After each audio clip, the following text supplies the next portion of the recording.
1959 Russia के बर्फ से ढके उराल माउंटेन्स और एक ऐसा राज जिसे दुनिया की सबसे बड़ी मिस्ट्रीज में गिना जाता है। 9 एक्सपीरियंस्ड हाइकर्स एक सफर पर निकले, लेकिन वापस कभी नहीं आए। उनके साथ आखिर हुआ क्या, आज तक कोई नहीं जानता। इगोर डायटलॉव के लीड में ये 9 लोग एक डिफिकल्ट विंटर ट्रैक पर निकलते हैं। सब यंग, एनर्जेटिक और प्रोफेशनल ट्रैकर्स थे। लेकिन 1 फरवरी की रात कुछ ऐसा होता है जो उनकी जिंदगी हमेशा के लिए बदल देता है। रेस्क्यू टीम जब पहुंची तो सबसे पहली चीज जो मिली वो थी हाइकर्स का टेंट अंदर से काटी हुई थी, जैसे किसी ने इतनी ज्यादा बेचैनी में भागने की कोशिश की हो कि दरवाजा खोलने का भी टाइम ना मिला हो। कुछ दूर पेड़ों के पास 2 हाइकर्स की बॉडीज मिली। लग रहा था उन्होंने बर्फ से बचने के लिए आग जलाई हो।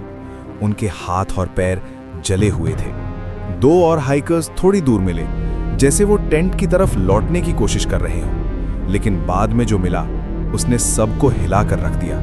4 हाइकर्स एक डीप स्नो पिट में मिले। उनकी रिब्स टूट चुकी थी, स्कल क्रश्ड थी और एक लड़की की जीभ तक गायब थी। सबसे अजीब बात यह थी कि उनके शरीर पर बाहर से इंजरीज के मार्क्स ही नहीं थे। डॉक्टर्स ने कहा ये इंजरीज कार एक्सीडेंट जैसी फोर्स से हुई हैं, लेकिन बाहर कोई निशान नहीं। ऐसा कैसे हो सकता है? इन्वेस्टिगेशन में कुछ कपड़ों में रेडिएशन पाया गया। हाइकर्स रेडिएशन के कांटेक्ट में कैसे आए? क्या वहां कोई सीक्रेट मिलिट्री टेस्ट हो रहा था या कुछ और? उस रात आसमान में ब्राइट ऑरेंज लाइट्स देखी गई थी। लोकल लोगों ने कहा ये रॉकेट था, कुछ कहते ये एलियंस थे, पर गवर्नमेंट ने कभी कोई कंफर्म स्टेटमेंट नहीं दिया। आखिर में अथॉरिटीज ने केस क्लोज कर दिया और बोला अननोन कंपेलिंग फोर्स, मतलब कुछ तो था पर हम नहीं जानते। और यहीं से शुरू होती है ड्याटलॉव पास की मिस्ट्री।